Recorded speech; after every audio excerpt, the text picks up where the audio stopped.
Hello and welcome to another episode of Destination Crustacean, the only show about the multiversal food tour of two plane crabs and best friends, brought to you by the O'Reilly Collective. Rise together. Last we left off, Penny Pincer and Sheldon made it to scenic Hava after some major multiversal delay. Their first stop, the corpse of an evil clown. Let's hear what they have to say. Oh, ew. Why did it taste like, a cake in shame? I thought meat was supposed to taste like meat. Because it wasn't meat.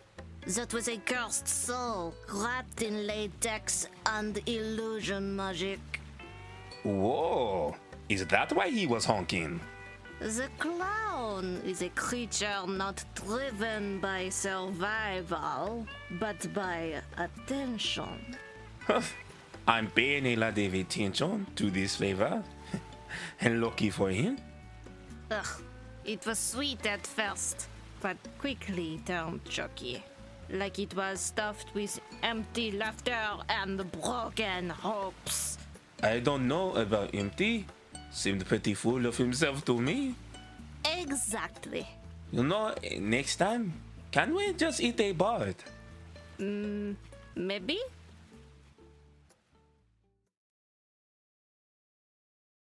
Everyone, welcome to Stories Told Again, the first podcast to ever have a clown eaten by thousands of plane traveling crabs. I'm your host. Can we say that with so much confidence? You know, I didn't Google it, but who Googles anything anymore? The most likely. Yeah, true. Anyway, I mean, in this society. Maybe. I am your host, Austin the Diabetic DM. Now, the question I have for my players today: we had a bit of a interesting culinary experience at the beginning of last episode with Golly G. Willikers eaten by thousands of crabs a la Amelia Earhart. So the question I have for the four of you is, what are your characters' favorite foods? Popcorn took. God damn it. How did I know it was going to be me first? I believe that Luce's favorite food is lamb, like lamb soup, something simple to the point, and it's impossible for his mom to fucking burn it fully. And now I have to popcorn it, which made me think of actual popcorn. Anyway, Jeff. Oh, shoot. Yay, I'm not going last. For once, finally. I know, for once. So,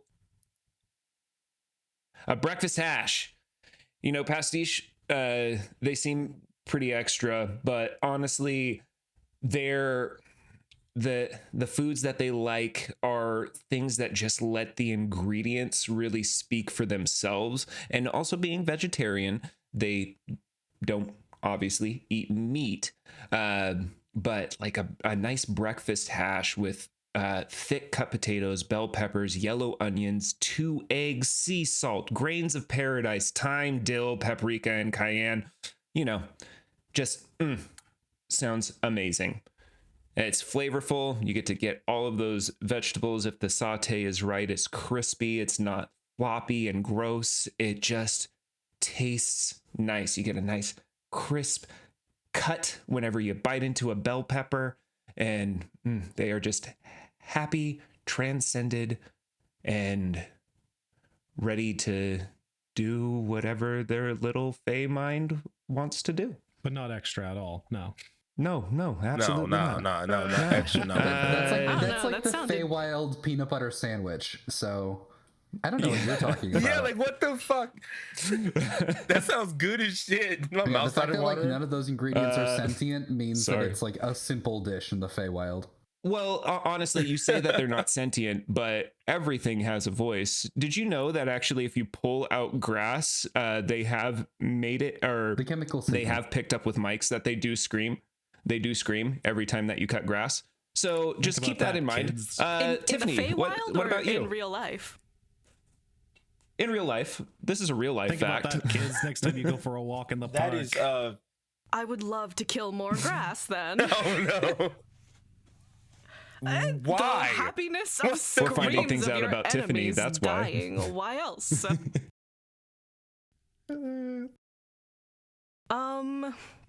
Let's see. It's I crazy. think Liv's favorite food would be unstale bread, because that is very hard to come by, very hard to steal, and it is edible. Not hard. It's not tree bark.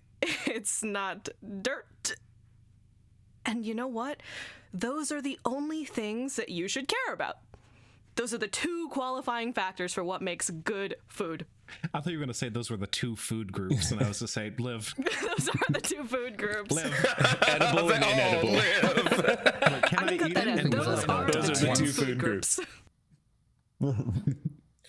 I want you guys to know that she eats that with abs. Just just fucking pointing that out there. Yeah, what the shit? Diet on point. It's called starvation.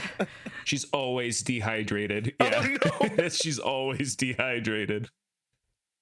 And our last person, Always in a cut mode. Rayne.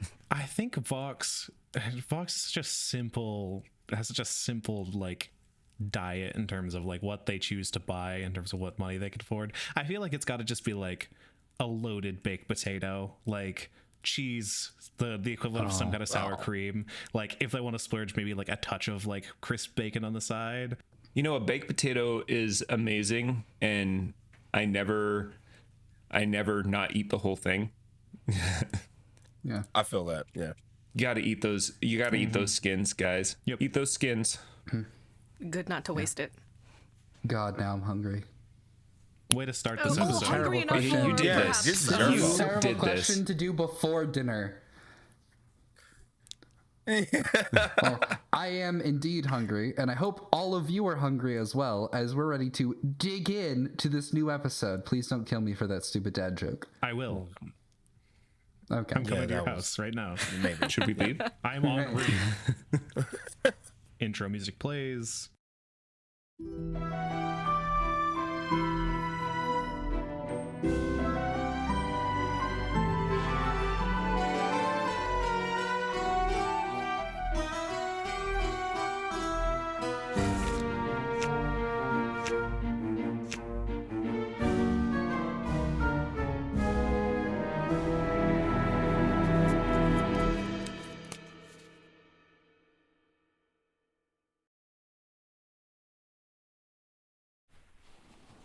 There are many words that can describe Hava. Small, quaint, salty.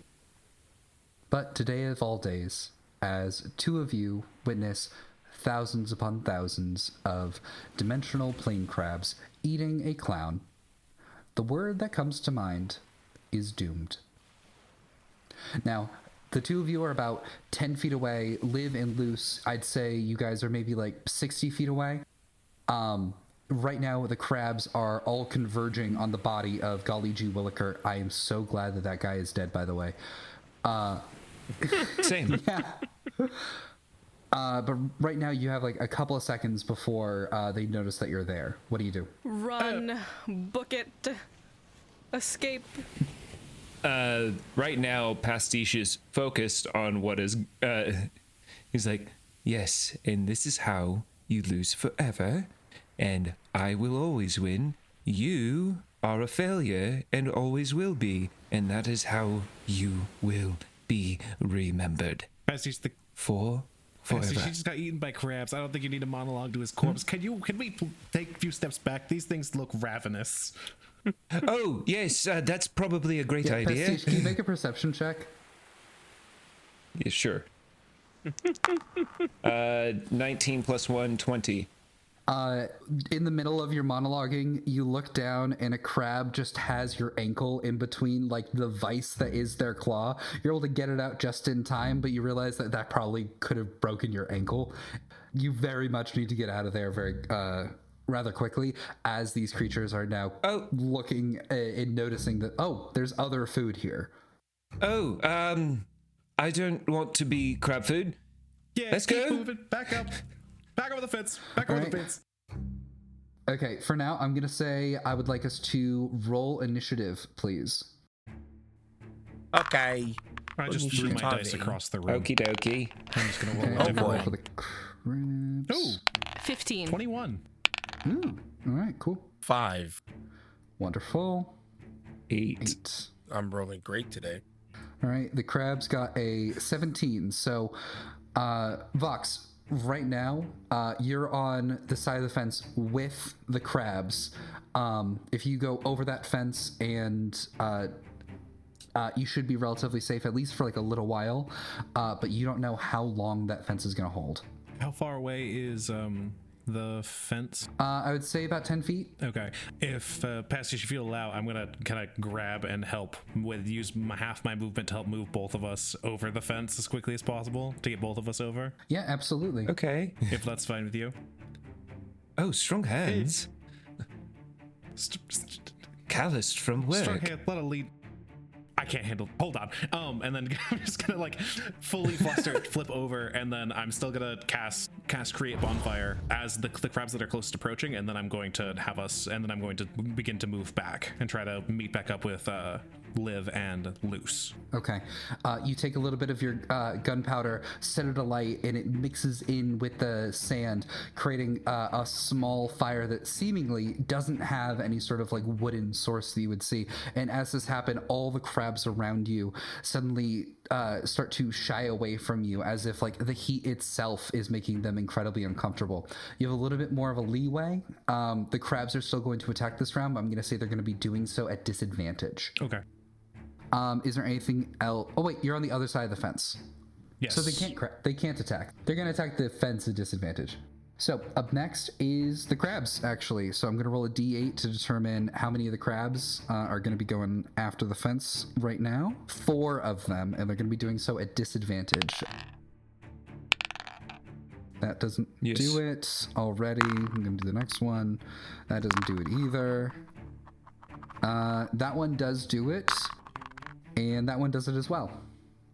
So 2 of these crabs end up being able to get like a little bit closer to the fence, and suddenly like one of them takes the much larger, like the hammer claw, and just starts bashing against the side of the wood. As it does 7 points of bludgeoning damage to the wood, at one point quite literally like punching its way through, and just having a little bit of a here's Johnny moment with the 2 of you who are on the other side. Let's see, the other one also does 6 points of damage and basically does the exact same thing.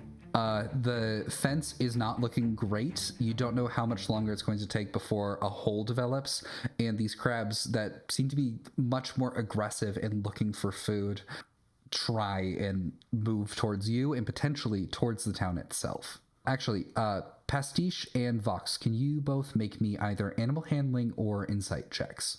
Just a second. Yeah, insight's probably going to be better. I'll use animal handling then, just to see if we get a wide spread. That's a 15. 7. Okay. 7. These crabs are some of the most aggressive that you have ever encountered. You don't entirely know why, but they do seem scared as well as hungry. I think that's what you're able to get. Vox, with a 15 animal handling, you're able to get... These crabs are behaving differently than any other time that you have witnessed the Plain Crab Festival. And you've witnessed this for most of your life at this point. Usually they go from one side of the beach to the other, and you know the portal on this side is open, so you assume the one on the other is also going to be open. So it leads into the question for you, what is causing them to, instead of to leave the beach for the first time and travel up? So you assume that something is causing them to do this, but you don't know what. All right. Liv, you're up next. You're a little bit of a ways away. If you use your whole movement and your action, you can absolutely get to where everyone else is. Yeah, I'm gonna do that. I'm just gonna straight up run. All right, cool. Pastiche, you're up next. Yes. Right now, they seem to be like breaking through the fence just a little bit more, and It's very much like this is the last barricade of something that is actively trying to get in. Can we light this on fire? I don't think animals like fire. I don't like fire. Yeah, I think maybe we try to stir them away from the fence, keep the fence up for a little longer. I don't. Do they usually do this? Something's got them scared. I don't know why they usually would just run along the beach. There's something wrong. We got to find a way to funnel them or just warn the town so they can get indoors so they don't start breaking things down in the meantime. Can I make an intelligence check? Because I, as a player, have made a connection, but I don't know if Pastiche would. Absolutely. Can I tell you the connection? Can I tell you the connection and you can tell me like a DC for this? Yeah, totally. There were three nodes, or like three different arches that we were following. And it sounds like only two of them were the stones and one was possibly something else. So we had found two parts of the stone, and there's a third one that was coming up on the shell. Are they potentially moving towards that? So I don't think this is going to be a roll. I think it's more just like a bit of clarification. There were three stones that were all connected and like created this like portal dampening effect that was making it so the planes weren't being open. That was one of them was in the Hall of Mirrors, one of them was with Golly G. Williker, and one was buried in the sand where the portal was. That's why Golly was getting to where he was, and he smashed both of them at the same time during that very, very annoying and stupidly voiced monologue. Okay, that's what I was just trying to figure out is like maybe we're picking up some interference from it. I still think that it might be good to check the shell to see if it's showing anything else or if it was just showing the stone. Yeah, make a investigation check. Okay. Yeah, do you have the shell? I probably was holding it, honestly. I was only that and then hand crossbow in the other. 9. Can I get the help action? Absolutely. 14. Much better. Something that I think that you notice, you know how the shell works generally. It picks up on dimensional energy. It doesn't pick up on the four of you, but it's still able to pick it up. Right now, you are surrounded by thousands and thousands of crabs. So the water is quite literally just like vibrating inside of the shell. And like it's moving so much that like you're afraid that like the water could just like boil essentially. But as like you're looking at it, you do notice there seems to be like one small piece that is sticking out a little bit more than anything else. It seems to be something that is much stronger than the crabs themselves. Okay. I think at this point, Pastiche would, without saying anything, take the shell out of Vox's hands and start heading towards that direction. Okay. It's on the other side of the fence. Then parallel, following the fence, going there and taking their movement and their action to go 60 feet, following in parallel with the fence that way, not going towards the beach unless they can get past the crabs. Okay, from where you are right now, I don't think you'd be able to get past the crabs. Even in this short amount of time, they've sort of overtaken a significant portion of the fence. But you get to the point, I'd say it's about 30 feet away, where it is parallel to where you all are. And as you look over the fence, you can see that it appears like there is just a point in the sand that none of the crabs are going around. Actually, can you make me a perception or insight check, please? I'll do a perception. 16 plus 1, 17. Okay. Something that I think that you do notice, which is, it's odd. It's like a circle 20 feet in diameter along the beach itself. All the crabs that are like outside of that periphery are moving normally, just like giving it a wide berth. The ones that are surrounding it aren't moving at all. Something is keeping them just sort of like stagnant and complacent just at the edge of that barrier. They cup their mouth and just go, I think I found something weird. There's a lot weird going on. Can you be more specific? Weirder than the crabs. The crabs think it's weird too. Luce, you're up. Horrified. Oh, right. Luce. Luce, can you make me a wisdom saving throw, please? I can. Voice in the sky. Well, I'm rolling so fucking. I'm gonna stop using digital dice. 14. 14. That's not bad at all. Not awful, no. As you're looking at this, it is a mixture of kind of everything that you're terrified of. It is people being hurt. It is the ocean. It is wild animals that can like harm you and every single person that you know. It is the potential for the destruction of your very home. And as you look down at all of it, there is this tickle in the back of your head. And it's almost like something connects. And in that moment, I think you have a little bit of an understanding of the only thing scarier that could happen than me going down there is what happens if I don't. And in that moment, I think that you gain enough adrenaline to get down to the edge of the beach if you would like. That's the difference between me and Luce. My ass would have still ran the other way. I would have been like, ooh, burnt out some stuff. Ain't doing that. No, Luce is gonna take his way down. And he's now gonna run. But like keeping up pace with Liv, or correction, trying to keep up pace with Liv if possible. I mean, you're tall, you have All long right. legs. Yeah, but he runs like a mom trying to catch a toddler. So fast. Amazingly, you both still have 30 feet of movement equally. Somehow. All right, so that is going to be your full movement and action then to get to where get to the fence. All right, cool. So Yes. excellent. Top of the round, Vox. Yeah, I'm gonna use half my movement to get. Can I see what Pastiche is looking at? Yeah, I think you'd be able to see it. It's basically just like a spot in the sand that is apparently just like a singular circle. It wasn't there previously. You don't know how long it has been there, but it appears to be like keeping them from moving. Can I make a deduction then that whatever is in that circle of sand looks like there might be something buried there that's like almost cordoning them off?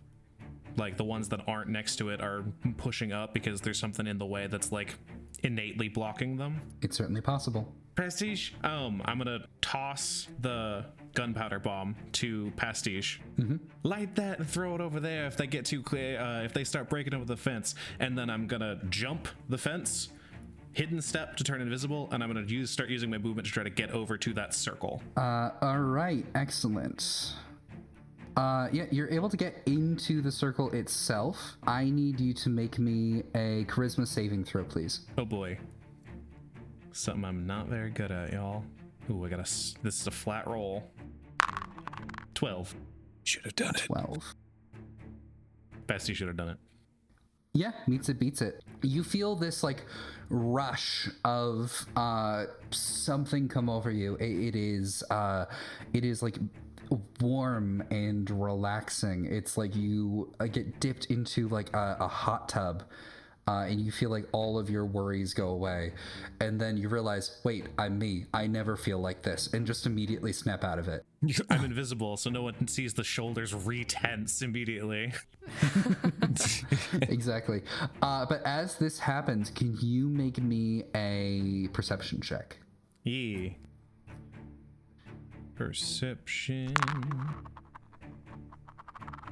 Ooh, 17. 17. As you step into that circle, you see something writhing underneath the sand for half a moment. I did not expect that to be whatever this was to be alive. Was it my action to get all the way over here? I think you still have your action. Then I guess the next best thing is I'm gonna use my action to cast Detect Magic. I don't want to touch it if it's gonna bite me. Okay.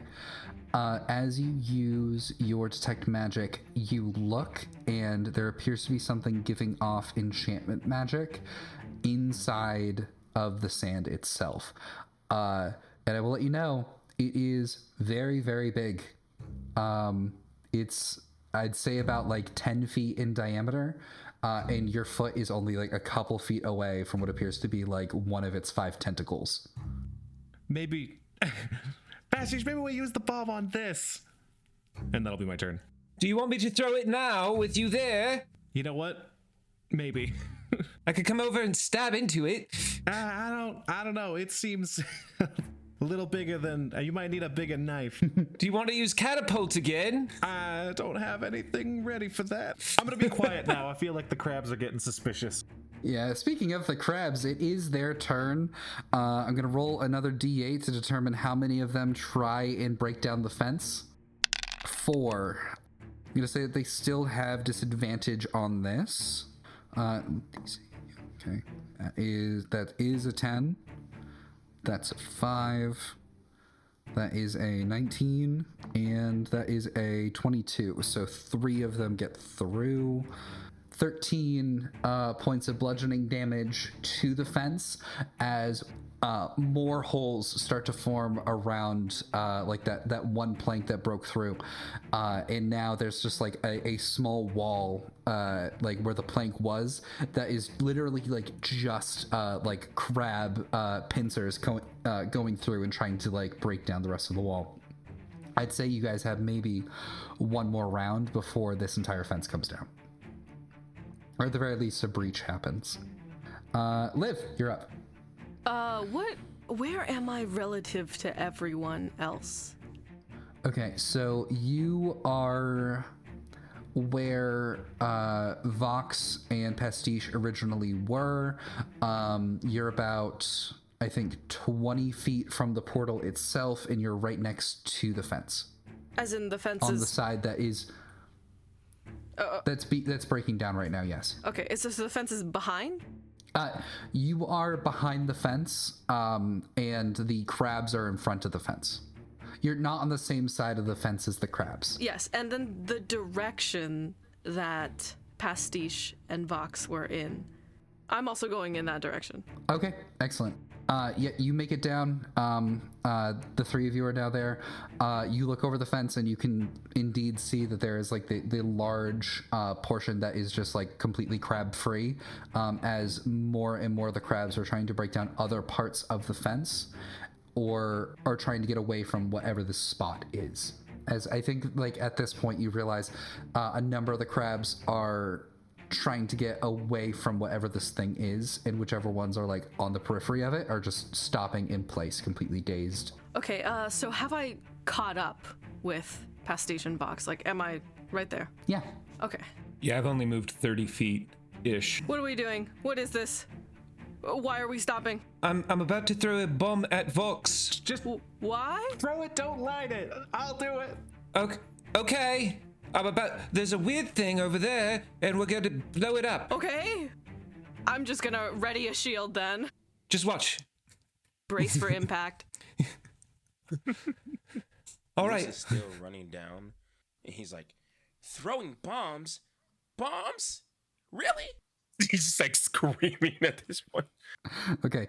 This is considered a create bonfire spell, is that correct? I don't know what the smoke powder bomb does. You said that I got it from the kobolds. Oh, that. Okay, cool. So that is going to be a dexterity save, and it's going to be 2d8 fire damage. I haven't thrown it. I haven't thrown it yet because it's not my turn. Okay.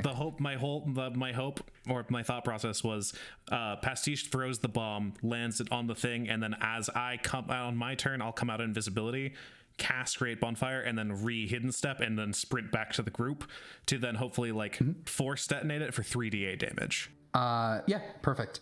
Okay, Liv, however, it is your turn. What are you doing? What do you guys need? What am I doing?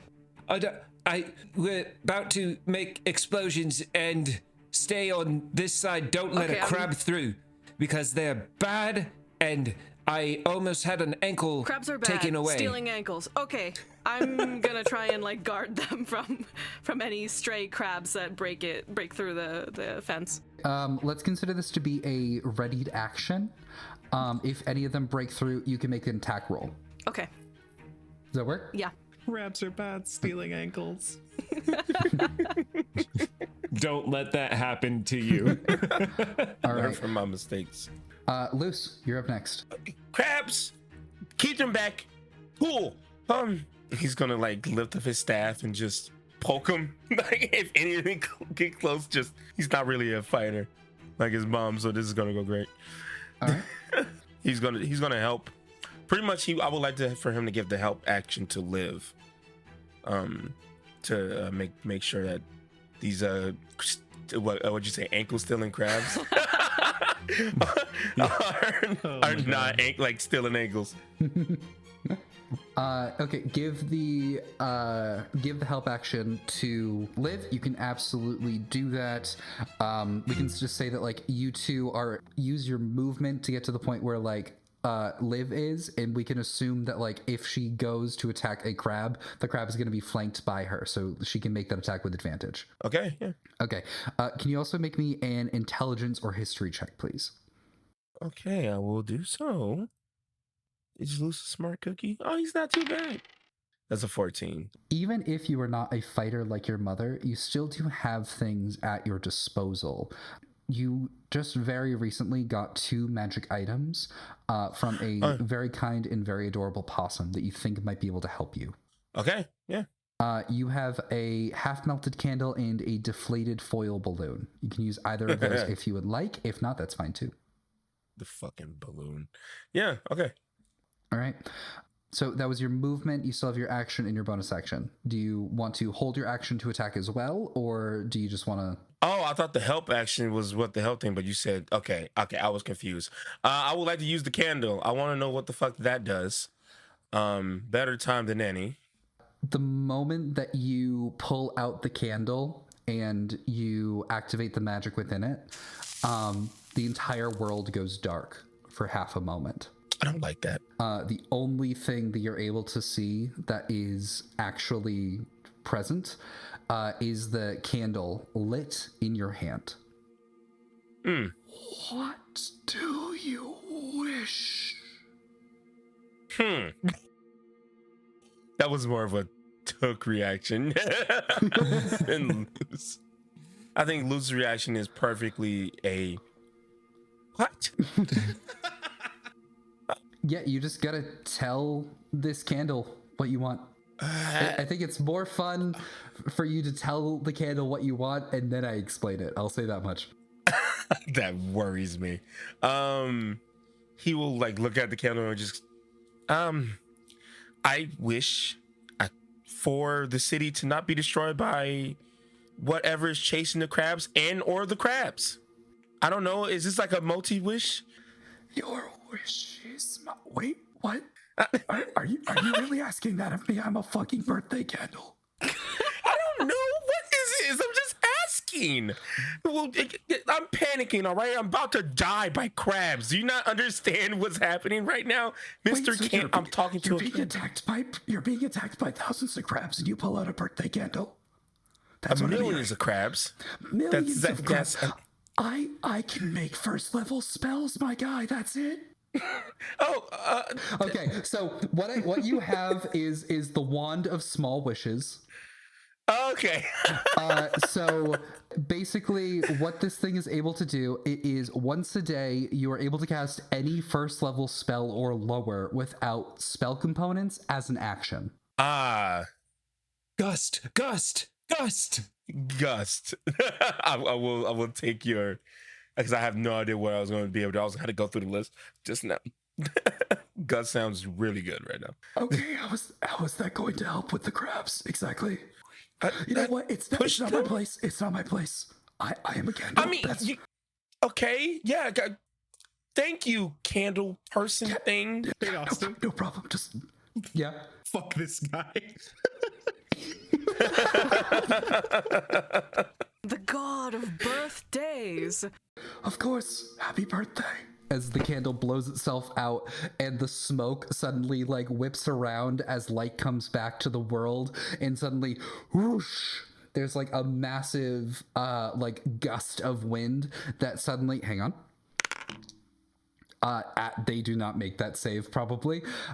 One medium or smaller creature that you choose must succeed on a strength saving throw or be pushed up to 5 feet away from you. So the crabs did not make that save. Just for the sake of this, and there being millions and millions of crabs, I'm gonna say that like all of the ones that were just like in that small like broken plank, all of them get pushed back 5 feet. And you're able to create like a little bit of a stopgap. You have stopped them from being able to harm the fence for just like a couple of seconds, which frankly can be enough. Okay. Excellent. What do you mean there's millions of crabs? What the fuck? First off, don't fucking judge me. You're a candle. Exactly. I'm I'm like, allowed to judge how people. dare you? You're the one who asked. No. Yeah, no, the candle's kind of a dick. That was the point. Motherfucker, you are my magic item. Yeah, no, the candle is like the epitome of like, can you get me anything? The blood of my enemies. Yeah, I have $12. It's like that. I can give you $12 worth of your blood. Yeah. Yeah. In the chat, I go, make the ocean gone. I feel like they would have made the same reaction that no. All right. Up next is Pastiche. You didn't go.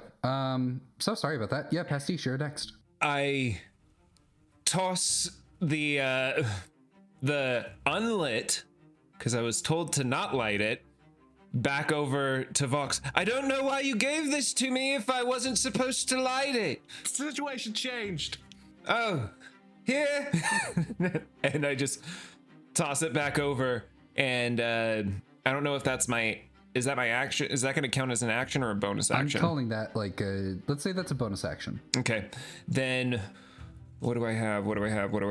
I'm just going to rapier one of the crabs that is coming towards the fence and just like stab at it, trying to get it away.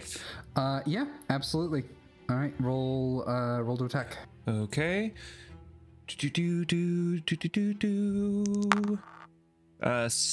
plus 4, 11. That does not do it. That does not hit. Okay. They're slippery. Yeah, I think it's like you go to like stab it and it just sort of like slides along, creating like a small scratch in like one of their shells, but doesn't actually do anything to it. Oh, this is harder than it looks. Up next is the circle. Vox, are you still in that circle? Yeah. Yeah, I am. Oh. With the bomb. With the bomb. Oh, wonderful. I don't All like right. this. So, Vox, I think at one point you look down and something is shifting in the sand, and suddenly you just see like a purple tentacle wrapped around your leg. I'm gonna make 2 melee attacks. I am still invisible. Oh, yeah, you're right. Okay, cool. I'm gonna roll perception. So at a disadvantage. Okay, so yeah, this is a disadvantage, which is very good for you because it rolled a nat 20. Okay. Does a 18 hit? Yeah, it does. Okay. It's gonna do 10 bludgeoning damage to you. 10 bludgeoning damage? I'm out again. God. Wow. All right. 10? I have 9 hit points. No, I forgot about that. I didn't. That's why I was invisible over here, hoping they wouldn't see me. As you go down, it doesn't make another attack on you, but it just pulls out, like, you could see like a separate tentacle that's like a little bit like a tongue, basically, come from like the epicenter of this creature and just go towards you, lash around you, and just slowly start pulling you towards the center. Oh, that's bad. That's bad. Oh boy, okay. All right. Vox, you're up. I'll make a death save. This is gonna be a death save. Ooh, 18, I passed. 18, wonderful. All right, that's really good. Up next is the crabs. I'm gonna roll d8 to determine how many get through. That is a 2, so still a disadvantage. That already doesn't do it for the one. And roll. Okay, that doesn't do it for the other. But they still get in to like where you guys are. Liv, if you'd like, you can make an attack of opportunity. Yes, I would. Wait, they're just ignoring me? They're ignoring you and they're going for the fence. Ah, okay. Okay, so 17. Is that... That hits. Roll damage. Okay. 7 damage. 7 points of damage. Basically, you just slice one of them in half. Awesome. These things that are powerful and dangerous in large numbers are basically just like tissue paper by themselves. So you're doing okay. Up next is Pastiche. Oh no. I feel like we're out of our depths here, and one of you is about to die. Joster! Pastiche, please make me an investigation check. Oh, this is so good. I am so good at investigation. Great. 7. 7. There is no one around that can save Vox but you. Josta is not here. No one from your troop. As you're looking around, you feel a hand on your shoulder. And you feel something being shoved into your hand. What? As you turn around, you see someone that you have never seen before, but they have very familiar looking tattoos. They point at the thing in your hand, which appears to be a blade. They point to the center of that object, and then they point to the portal. And as you look down at the object in your hand, and as you look at the portal, you look up, they're gone. I was supposed to stay away from you. So it's a blade? It's a blade. It is a rapier, similar to the one that you use, but something is just off about it. It is the light reflecting off it seems to be a little bit different. The handle is incredibly cold, but appears to twinkle like starlight in your hand. And there appears to be gemstone on the pommel itself that you think is something. This thing is also just from what you can feel, this thing is one of the most magical objects that you've ever held.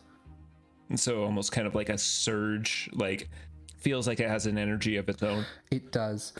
And in this moment, Pastiche, something happens, which I think is the first time that this has happened in our game. Only took 9 episodes. Pastiche, Jeff. Yes. Read me the description of the key card. So, key from the deck of many things. Gain a rare magic item with which you are proficient. The DM chooses the weapon. Pastiche, as you hold this weapon, you suddenly get flushed with magical energy. You feel something that has been almost like a weight on your shoulder that you did not realize was there, and suddenly it's off for half a moment. And as you hold this, you feel just a little bit more powerful than you did previously. And this magic object, you know exactly how to use it, and it is automatically attuned to you. Oh. So, has it felt like it's damaged anything yet, or not yet? Not yet. Okay. Can you hold your shield as a platform? Platform? Yes, I'm going to use it to jump. Sure. And then I ready it on Okay. right in front. Okay. Do an acrobatics check with advantage. You're getting the help action from Liv. Okay. With a running jump, they are going to just try to rocket themselves over to where Vox is. Okay. So the first one, you said this is acrobatics, right? Mm-hmm. Okay. First one was a 9. Second is a 7. So 9 plus 4, 13. Okay. You rocket through the air. It has the effect that you want. You do stumble a bit when you end up hitting the ground. I'm going to need you to make a charisma saving throw. I'm going to say you can also do so with advantage. Okay. 9 and 13. So 9 plus 3, 12. Meets it, beats it. Yeah. You feel like a wave of something come over you, but you just felt that moments ago. Whatever it is, it's not going to be able to harm you right now. And as you land onto the ground, you feel something fleshy give way underneath you. But the only thing that I think that you notice is the lashing tongue that is currently holding your friend in place. They go and quickly run over, try to get underneath where Vox is, and stab upwards, trying to like get into the stem of this fleshy tongue to hopefully hit like a nerve so it starts to unravel. Absolutely. Around. Okay, make an attack. 14. 14 hits. Roll damage. Okay, 5 points of damage then. As like you're able to like hit the nerve that you properly want to, suddenly the tongue completely like unravels itself around Vox, who just slumps onto the ground, currently breathing but not moving. And as this happens, the gem at the pommel of this sword starts to glow with a light that you seem to know inherently is dimensional energy incarnate. Okay. They grab the potion out of, or not the potion, but the leaf in the jar. Mm-hmm. I don't know what this does, but maybe it will help. Can I drink this as a bonus action? Bonus action, yes. Okay. And they just upend it and drink the leaf potion real quickly. Leaf in a bottle. The effect. Drinking this potion gives the character 2 large arboreal wings, seemingly made of the branches and leaves of an ancient tree. For 10 minutes, the player has a flying speed of 30 feet and vulnerability to fire damage. So you feel something break through the skin in the shoulder blades of your back. It partially like cuts through your vesture, like directly underneath it. And suddenly you have these like 2 gigantic wings just break through your back, and you just sort of like look like a foresty angel right now. But you can also like hover in the air a little bit if you'd like. Yeah, how far? Because this was like how far away from me? How much movement did I use to get up there? If I can start to float up, I would, or at least start to like just start moving it, even if it's not actually like to actually start flying. I would like to at least act like I'm about to start to take off. Absolutely. Okay, so you're not off the ground yet, but like you're setting yourself up to just basically like zoom to wherever it is that you're gonna go. All right, up next is Luce. He'll look at all the crabs. Just remembering, there's a shit ton of crabs around Vox, right? There are. Right now, there aren't actually. Vox is currently inside of that circle. Okay. All right. So, will I encounter any crabs if Luce runs to Vox? I'm gonna make a luck check. I'm gonna say that's a DC 10. 10. You are able to see like a clear spot that is just between like the fence and everything else. If you were to like get to Vox, you probably can avoid all the crabs. Mind you, there is that there is that charming aura. Okay. I don't think he cares. I think he's just worried about Vox dying again. So but I think what he's gonna try to do, because he's not the most athletic person, but he's seen his mom do this really cool thing before, when she vaulted over a fence and ran to help, and she just saw fucking Pastiche do a super acrobatic thing. So what he's gonna do is slowly move his leg over the top of the fence. In his head, though, super cool. Why do you have to say that while I'm drinking? So he reaches over and he's like, okay, oh no, Vox. And he turns and he starts sprinting towards Vox. And when he gets there, you're at 0, right? Yeah. He will lay his hands on your chest and cast Spirit of Dying. Okay. And for the verbal component, it's please stop. Okay. Just before that, though, I do need you to make me a charisma saving throw, please. Or how about okay. Charisma saving throw. Or how about no? I'm actually proficient in that, weirdly enough. I don't know how that fucking happened. I should have not. It's 14. 14 isn't awful. 14 succeeds. Yeah.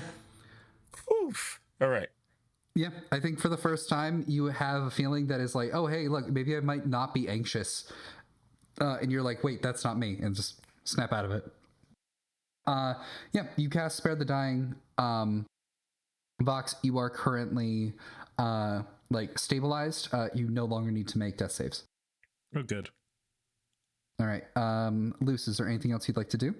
Would it be a bonus action to talk to the Sending Stone? Yeah, let's call it a bonus action. He says into the Sending Stone, please, Carp, help, Carp. Okay. You hear, oh, well, shit, on my way.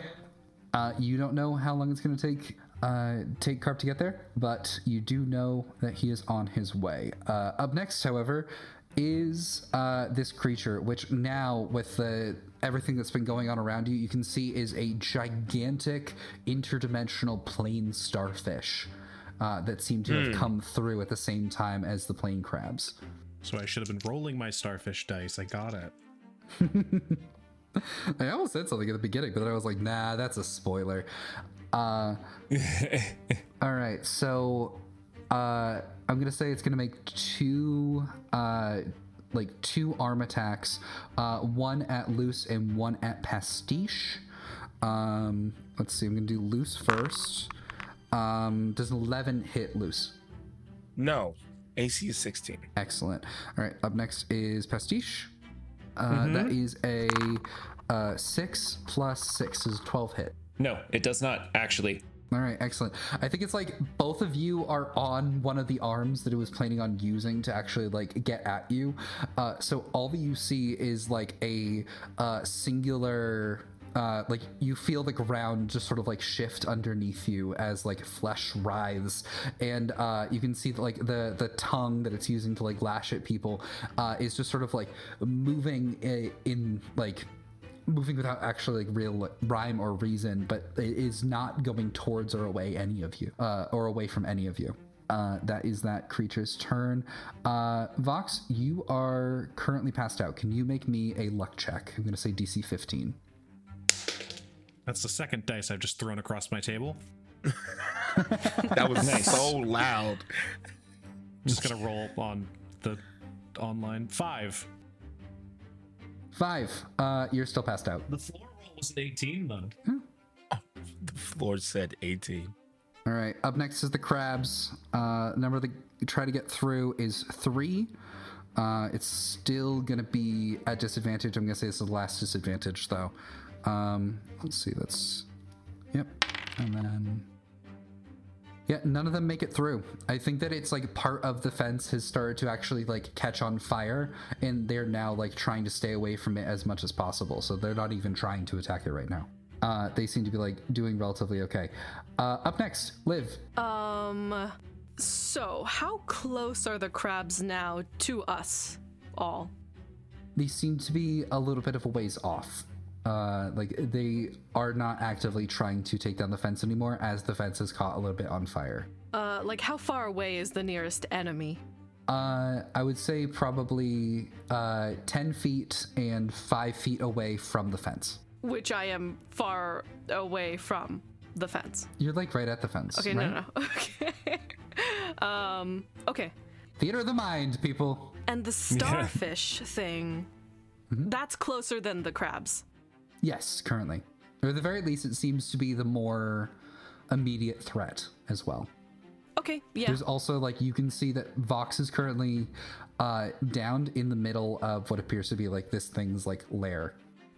Okay, I'm going to just turn around and attack that starfish immediately. Okay. You have to wade through the crabs, right? I thought the path was cleared, no?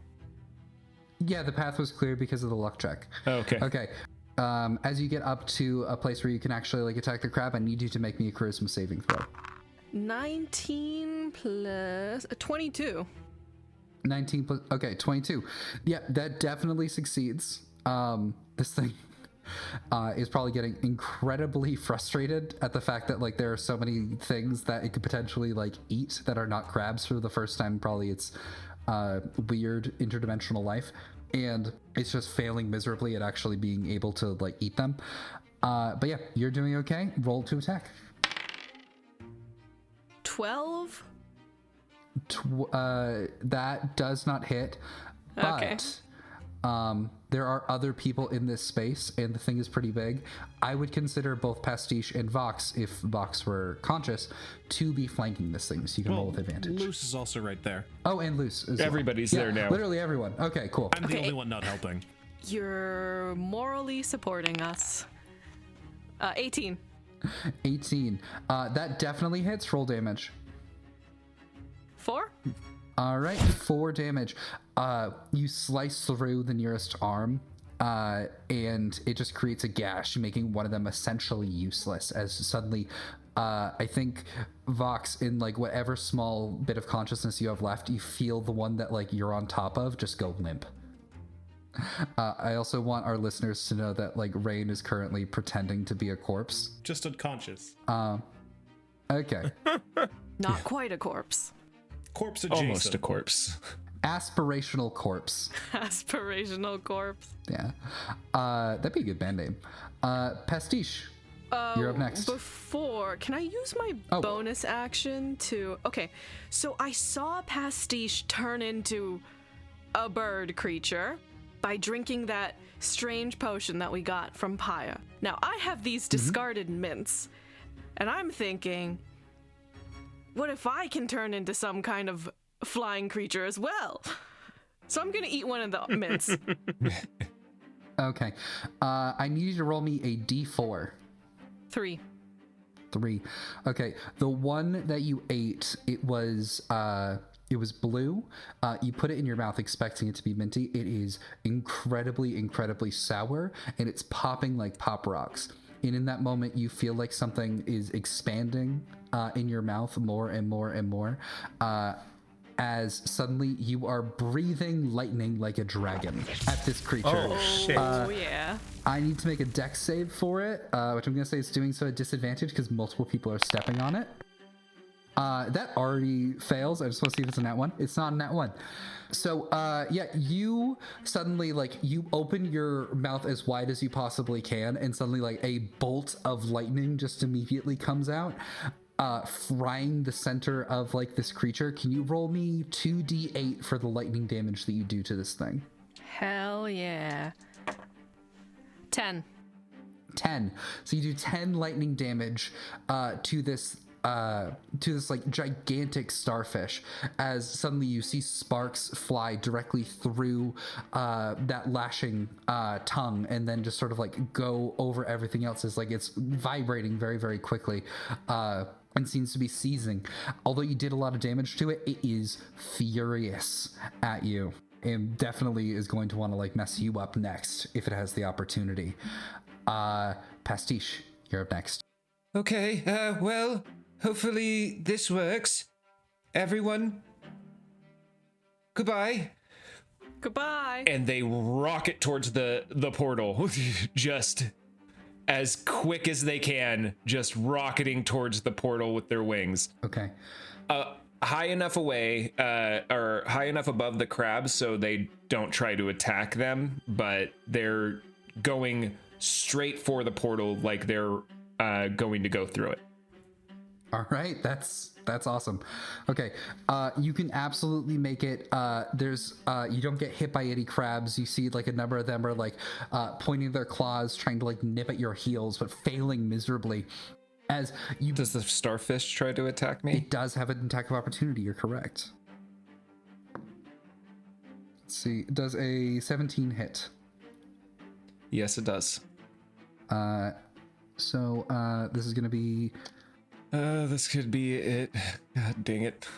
It definitely could have been. How many hit points do you have? 9. This thing did 8 points of damage. Oh shit! Yeah. Close call. Okay. It slams at you, and what normally would have been like rib cracking, spine breaking damage suddenly gets like buffeted just a little bit as your wings that you have just get in between it, causing it to soften the blow just ever so slightly. The pain is immeasurable, but it's still enough that you're able to get through it. As suddenly, whew, you go through, zooming through the air, aiming directly at the portal. Is that correct? Yes. Okay. Do you go through? Does this work interdimensionally? Yes, it does. Okay. Then yes, I go all the way through. All right. It's a strange feeling going from one form of gravity to another, as suddenly you feel your entire world shift, and it's almost like you're diving into a pool sideways. The moment that you break through, you are hit with like freezing cold water. You have never been this cold in your entire life, but not enough to do cold damage. As suddenly you can see from like the other side of this portal, millions and millions of these crabs. Only a few of them are actually going through this portal. None of them are attacking you. Nothing is happening. But you can also see that there are a number of these starfish that are also on this other side. Whatever it was probably a predator that came from this side and then traveled because of the delay. It was able to like coalesce on the ones that were going to be going through this portal for the migration. Welcome to the plane of water, Pastiche. What do you do? They look around, try to get as far away from the portal as they can with the bit of movement. Their blood leaking from their face and just other places from the hit. One word. They say, transfer. Suddenly, you can feel yourself going through space and time. You've teleported before, but it's always been a point. You've never been that point. As suddenly, you feel yourself slammed up against the creature itself in a space outside of space and time. Suddenly, you hear a large splash of water, a small piece of the dimension that traveled with you, and you look around. You're back on solid ground. You're back in the exact point where the starfish was. And you know the starfish is where you were. Back exactly where it belongs. And on their hands and knees, they vomit. All right. Oh, I can fix that too. Don't worry. Just don't throw up everywhere. Just hold on. Just Okay. I am going to say that we are out of initiative. The crabs are starting to go through. They're still a little bit frightened by the fire, but the source of like that panic, the fear for their life, it's not there anymore. And in that moment that there is that shift, which by the way, from your perspective, guys, is like a massive green flash. And suddenly like you feel the ground give way from under you, and the starfish is gone and Pastiche is in its place. But the crabs, it's like a switch goes off for them, and suddenly they are moving in the way that they normally do, and they're actually moving around the four of you, as if they were never that dangerous to begin with, or were never that aggressive to begin with, so to speak. Luce is now giving Vox chest compressions. Okay. Trying to bring him back. We're out of combat. I can say that you can bring Vox back up to 1 hit point. Luce is doing chest compressions. And once the Vox is like, oh, Luce is gonna grab him by the collar and go 2 times. I can count. You're all for 2. Yeah. Please. Yeah. No more pseudo heroic attempts at anything from me. I think I've had quite enough. Maybe long range. For now. Just stop giving me a heart. Oh no, you're throwing up. That's gross. I'm sorry. Hold on. He'll just like gently put Vox back on his back. Teleportation tastes like a mix of blueberries and acid. What, right? So don't suggest it. Also, I'm bleeding a lot. I know. Just give me. Hold on. Yeah, and he'll not doing start to great patch either. up Pastiche. He'll start to patch up Pastiche, and then he will pull out this like weird, like small like shot glass concoction for helping bad tummies.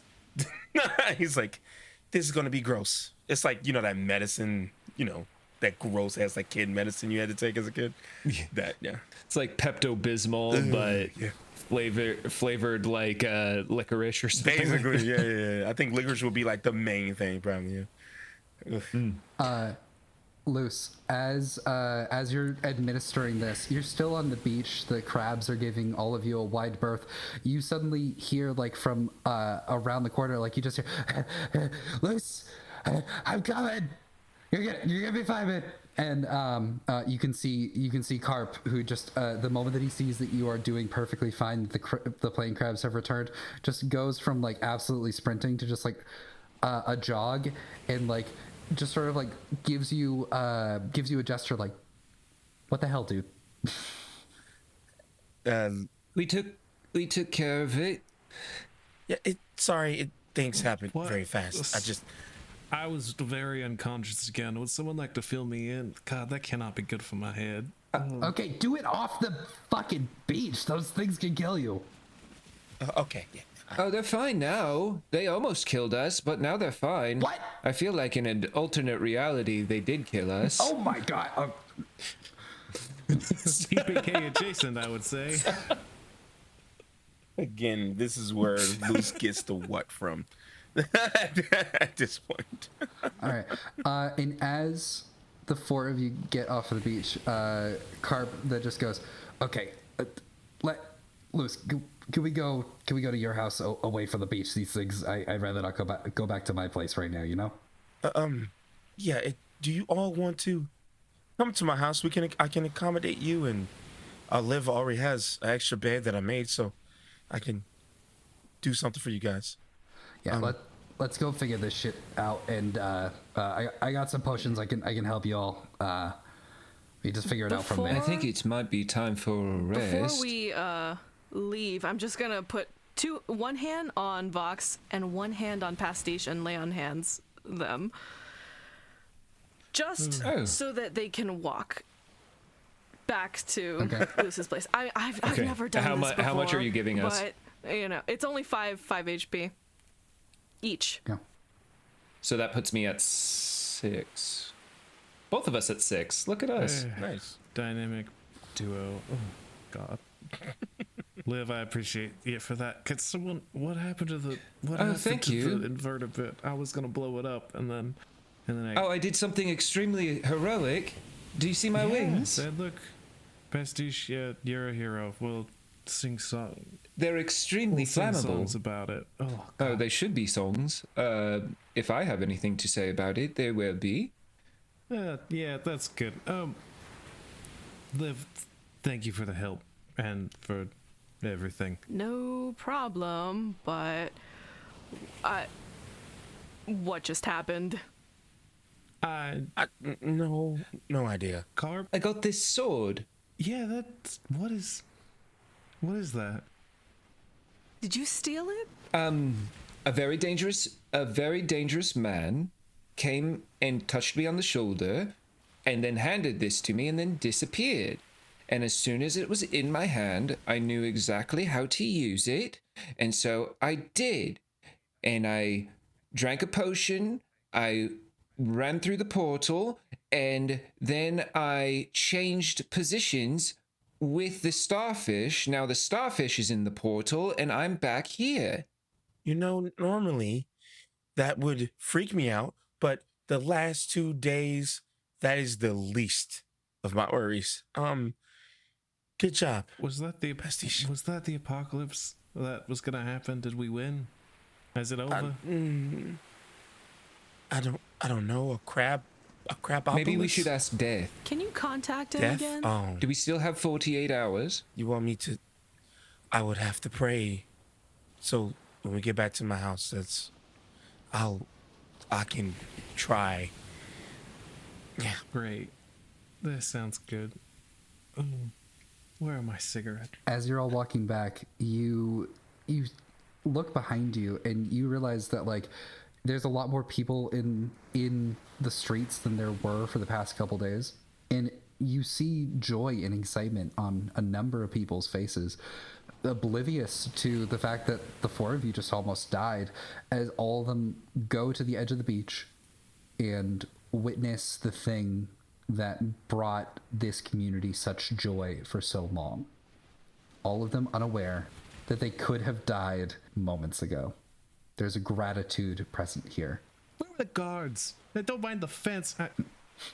It may be not necessarily for you, but it is for your actions. As you walk through the town You're welcome. that you saved for the first time as a party. Do we get You're payment welcome. or something? No, but you do level up. Woo! All right. That's where we're going to end this episode of Stories Told Again. I have been Austin, the Diabetic DM, the only person on any platform that gets their health potions through an insulin pump. Thank you so much. Have a good night. Stories Told Again is a podcast game mastered and produced by Austin Baki and performed by Tiffany Veprinski as Liv, Took I Guess as Luce, Jeff Barry as Pastiche, and Rayne Eldridge as Vox. Editing by Rayne Eldridge, scoring and mastering by Tiffany Veprinski. All art for the campaign is created by Beelzebub Harbinger. A link to their work can be found in the episode description. Website and social media by Chelsea Louis. If you like what we do, consider being a part of the story by joining our Discord or following us wherever we post. Links can be found in the episode description.